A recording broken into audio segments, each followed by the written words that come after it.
మనకెలాగైతే కుటుంబాలు ఉన్నాయో, దేవునికి కూడా కుటుంబం అన్నది ఉంది.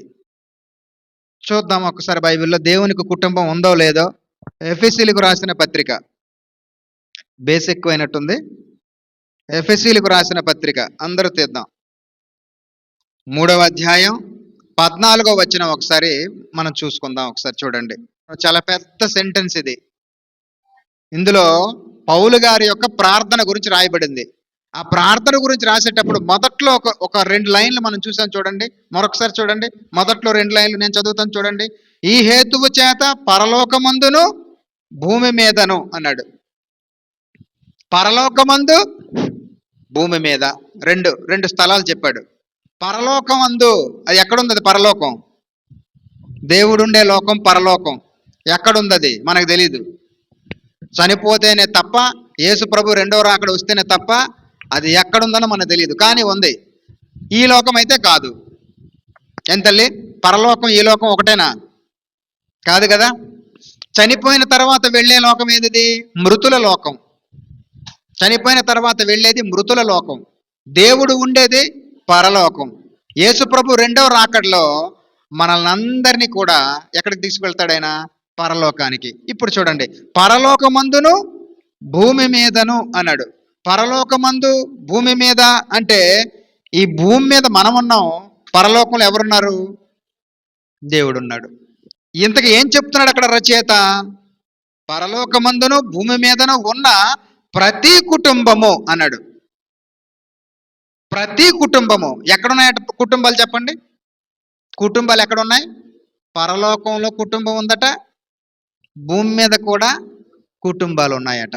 భూమి మీద కుటుంబాల గురించి మనకు తెలుసు కానీ పరలోకంలో కుటుంబం ఏంటి? పరలోకంలో ఏంటి కుటుంబం? ఇప్పుడు ఆలోచించేద్దాం. పరలోకంలో ఎవరున్నారు? పరలోకంలో తండ్రి, కుమారుడైన యేసుక్రీస్తు, పరిశుద్ధాత్ముడు. ఇంకెవరున్నారు చెప్పగలరా? దేవదూతలు. అంతేనా? మనకు 4 వచ్చాయి. ఇప్పుడు దేవదూతలు ఎన్ని ఉంటాయి? కోట్లు, కోటాను కోట్ల దేవదూతలు ఉన్నాయి ఆయనకి. మరి కోటాను కోట్ల దేవదూతలతో తండ్రి అనబడిన వ్యక్తి గురించి మనకు బైబిల్లో ఉంది. యేసుక్రీస్తు అనబడిన వ్యక్తి గురించి బైబిల్లో ఉంది. పరిశుద్ధాత్ముని గురించి రాయబడింది. 3 అనుకుందాం కాసేపు. 3 కనపడుతున్నాయి కదా మనకి. 3 అనుకుందాం. తండ్రి, కుమారుడు, పరిశుద్ధాత్ముడు. మరి 4 కోటాను కోట్ల దేవదూతలు. దీన్నంతటిని దేవుడు ఏమంటున్నాడు? కుటుంబము అంటున్నాడు. అంటే పరలోకంలో ఒక కుటుంబం ఉంది.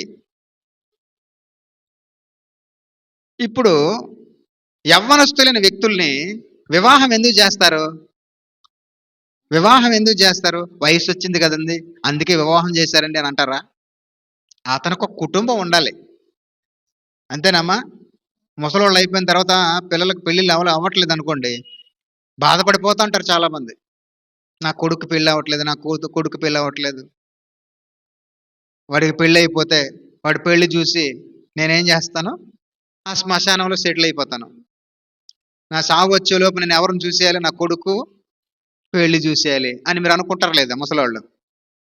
నేను చచ్చిపోయేలోపే ఒక కాయో పండు చూడాలి. ఏటా కాయ పండు?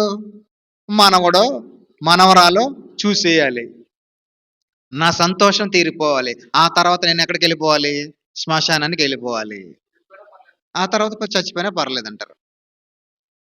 ఈ మనసు మనకి ఎక్కడి నుంచి వచ్చింది? ఎలా వచ్చింది ఆ మనసు మనకి? అంటే బిడ్డలు పెళ్ళైన తర్వాత బిడ్డలు పుట్టాలన్న ఒక కోరిక, బిడ్డలు పుట్టిన తర్వాత వాళ్ళు ఎదిగితే వారికి పెళ్ళి అవ్వాలనే కోరిక, వారికి వివాహమైన తర్వాత వారికి బిడ్డలు పుట్టాలన్నటువంటి కోరిక. ఇది కుటుంబం. భార్య కావాలన్న కోరిక, బిడ్డలు కావాలన్న కోరిక, ఆ బిడ్డలు ఎదగాలన్న కోరిక, ఎదిగిన తర్వాత వారికి వివాహం కావాలన్న కోరిక, వారికి మరలా పిల్లలు పుట్టాలన్న కోరిక. చూసారు ఇది ఒక చక్రంలా తిరుగుతూ ఉంది ఇది. అంటే మనందరికీ ఏం కావాలి? కుటుంబం కావాలి. ఈ మనసు మనకి ఎక్కడి నుంచి వచ్చింది? ఈ స్వభావం మనకి ఎక్కడి నుంచి వచ్చింది? జంతువులు మీరు చూడండి, కుక్కలు ఉంటాయి, వీధి కుక్కలు. బాగా ఆలోచించండి. వీధి కుక్కలు ఉంటాయి కదా, పిల్లల్ని పెడుతుంది. అన్ని పిల్లలకి పాలిచ్చి పెంచుతుంది తల్లి. తండ్రి ఎవరు? ఏమో బాధ్యత లేని తండ్రి.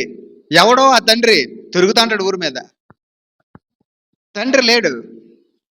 అమ్మ నా తండ్రి ఎవరిని అడుగుతాయి కుక్క పిల్లలు తల్లి కుక్కనే. అవి అడగవు, ఇది చెప్పదు, అనవసరం. ప్రపంచంలో మీరు ఎక్కడికైనా వెళ్ళండి, ఈ వీధి కుక్కలు ఉంటాయే, తల్లి తండ్రి కుటుంబం కలిసి ఉండవు. కోడి పెట్టలను చూడండి, మనందరికి తెలిసిందే కదా. కోడి పెట్ట గుడ్లు పెట్టేస్తుంది, పిల్లల్ని కనేస్తుంది. మరి తండ్రి ఎవరు? దానికి అనవసరం. దానికి అనవసరం. దానికి కుటుంబంతో పని లేదు. దానికి కుటుంబంతో పని లేదు. ఆవులు మేకలు గేదెలు చూడండి, తండ్రికి బాధ్యత లేదు జంతువుల్లో. అవునంటారా కాదంటే చెప్పండి. తండ్రికి బాధ్యత ఉందా? తండ్రి అంటే ఎవరు? మగడే కదా. మగాళ్ళకి బాధ్యత ఉందా? మగ జాతికి సిగ్గుచేటిది ఏనన్నా. మన మగవాళ్ళందరికి పెద్ద సిగ్గుచేటు. జంతువుల్లో పక్షుల్లో చూడండి, మగజాతికి కుటుంబంతో పనే లేదు. ఎంత దౌర్భాగ్యం ఇది. అంటే ప్రకృతిలో పరిపూర్ణ జ్ఞానం లేదు. కానీ మనుషుల్లోకి వస్తే తండ్రికి బాధ్యత ఉందా లేదా? మనుషుల్లోకి వస్తే తండ్రికి చాలా బాధ్యత ఉంది కుటుంబం విషయంలో. ప్రపంచంలో మీరు ఏ దేశానికైనా వెళితే కుటుంబ యజమాని పురుషుడు ఉంటాడా, స్త్రీ ఉంటుందా? పురుషుడు ఉంటాడు. పురుషుడు తన భార్యని, తన బిడ్డలను ఏం చేస్తాడు? పోషిస్తాడు, సంరక్షిస్తాడు, పరిపాలిస్తాడు. అవునా? నాకు భార్య కావాలి అని ఆశ ఉంటుంది, నాకు బిడ్డలు కావాలి అని ఆశ ఉంటుంది, వారు ఎదిగిన తర్వాత వారికి వివాహం కావాలి అని ఆశ ఉంటుంది, వారికి మరలా పిల్లలు పుట్టాలి, ఇదంతా ఒక కుటుంబంగా ఉండాలి అనుకుంటారు. మా తాతయ్య గారికి 8 పిల్లలు. బాబాయ్ ఇద్దరికి చచ్చిపోతారు ఈరోజు. 8 పిల్లలు, వారికి భార్యలు, వారి బిడ్డలు. ఒకసారి మేము లెక్కేస్తే టోటల్గా ఎంతమంది వచ్చారు చెప్పనా? సుమారు 100 మంది వచ్చారండి. సుమారు ఒక 100 మంది. ఆలోచించండి, 100 మంది ఒక దగ్గరే ఉంటే ఒక ఊరు అయిపోదు? ఒక చిన్న ఊరు అయిపోద్ది కదండి. అవునా కాదా? 100 మంది ఒక దగ్గర ఉంటే ఒక చిన్న ఊరు అయిపోద్ది. చిన్న ఊరు. ఒక తరమే. మా నాన్నగారు, మా తాతగారు, తాతగారు తర్వాత నాన్నగారు, ఆ తర్వాత నేను. ఒక 2 తరాలకే 100 మంది అయిపోతే ఇంకో 3-4 తరాలు అయితే 1000 మంది అయిపోరు? అయిపోతారు కదా. ఎందుకు చెప్తున్నానంటే ఇది, పరలోకములు ఉండే దేవుడు నాకు పిల్లలు కావాలి, నాకు కుటుంబం కావాలి అని కోరుకున్నాడు. అర్థమవుతుందా మీకు? తనకు కుటుంబం కావాలని కోరుకున్నాడు, భార్యను కోరుకోలేదు. మనమైతే పురుషులైతే భార్య కావాలని కోరుకుంటారు. భార్యను తయారు చేసుకున్నాడా దేవుడు? తయారు చేయలేదు.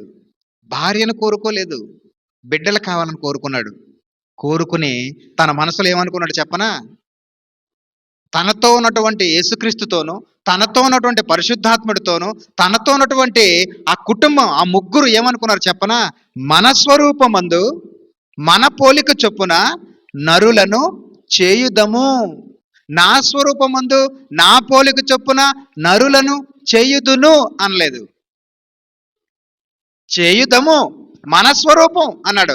మన అన్నాడంటే అక్కడ ఎంతమంది ఉన్నారు? ఒక్కడు లేడు, ముగ్గురు ఉన్నారు అని అర్థం. అర్థమవుతుందా మీకు?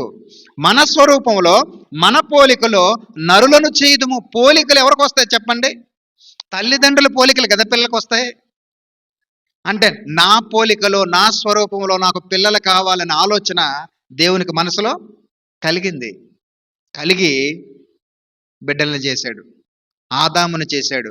ఆదాము పక్కటెముకలో నుండి హవ్వను చేశాడు. ఇక్కడ ఒక రహస్యం చెప్తాను మీకు, బాగా వినాలి.